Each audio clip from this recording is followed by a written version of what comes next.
Let me show you how we can find and manage sound settings on OnePlus 15R. It is pretty straightforward. If you go to settings over here, then you should be able to find sound and vibration. At the top, we can find live caption, which can be activated if it is up to date. You can tap on this download option in order to, of course, do so to download the live caption to update it, and then you can tap on the switcher to turn it on or turn it off. And you can also find some additional settings in here. We can also find the sound mode, so we have the ring mode, vibrate mode, and silent mode. So if you want to silence your phone, you can do so, for example, in here. We have a vibrate on ring option, vibration intensity for calls and alarms, and also for messages and notifications.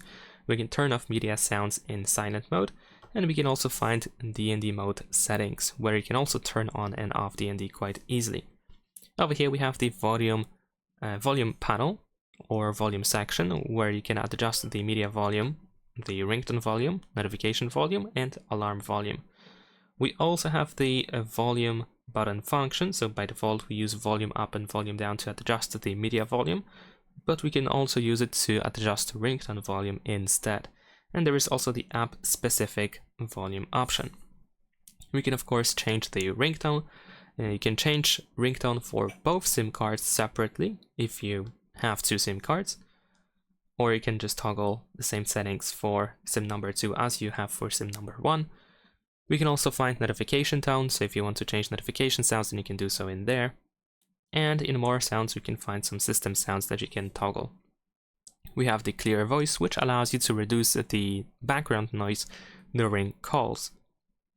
There is also the sound effect settings, and you should be able to, for example, switch from all reality to different options, but only if you use, for example, Bluetooth device or just any other speaker other than the loudspeaker of your phone.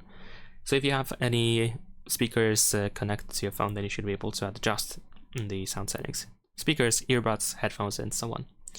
We can also choose one of these profiles if you prefer to use one of them specifically. There is also the holo audio section, which can be, of course, the holo audio can be enabled or disabled by tapping on this switcher. Haptics allow you to adjust vibration on your phone, system vibration, which can be easily enabled and disabled, and the intensity of this haptic can be adjusted as well. And then in more, we can find the recording device for camera, whichever you want to use. And you can also play ringtones through headphones. So when headphones are connected, incoming call ringtones will play through them instead of the speaker. And that is pretty much it. Leave a like and subscribe.